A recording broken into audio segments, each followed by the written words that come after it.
தீராத நோய்களும் தீரும். பிரதோஷ நேரத்தில் நந்தி தேவரின் காதில் சொல்ல வேண்டிய அந்த ஒரு ரகசிய வார்த்தை. ஆதிகாலம் தொட்டு ஈசனின் அருளை பெற பிரதோஷ காலம் மிகவும் புனிதம் வாய்ந்தது. இந்த காலத்தில்தான் சிவனும் நந்தியும் ஒரு சேர அருள்மழை பொழிகிறார்கள்.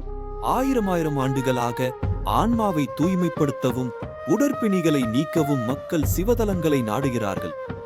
ஆனால் தீராத நோய்களையும் மன அழுத்தங்களையும் தீர்க்கும் ஒரு ரகசியம் சித்தர்களுக்கும் ரிஷிகளுக்கும் மட்டுமே தெரிந்திருந்தது. அது பிரதோஷ வேளையில் நந்தி தேவரின் காதில் சொல்ல வேண்டிய ஒரு குறிப்பிட்ட பிரார்த்தனை. இது வெறும் நம்பிக்கை மட்டுமல்ல, ஆழ்ந்த விஞ்ஞானமும் ஆன்மீக சக்தியும் கொண்டது.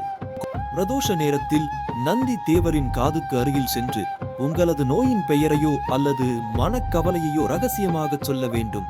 முழு நம்பிக்கையுடன் உங்கள் குரல் யாருக்கும் கேட்காதபடி நந்தியின் காதில் உங்கள் கோரிக்கையை சமர்ப்பிக்க வேண்டும்.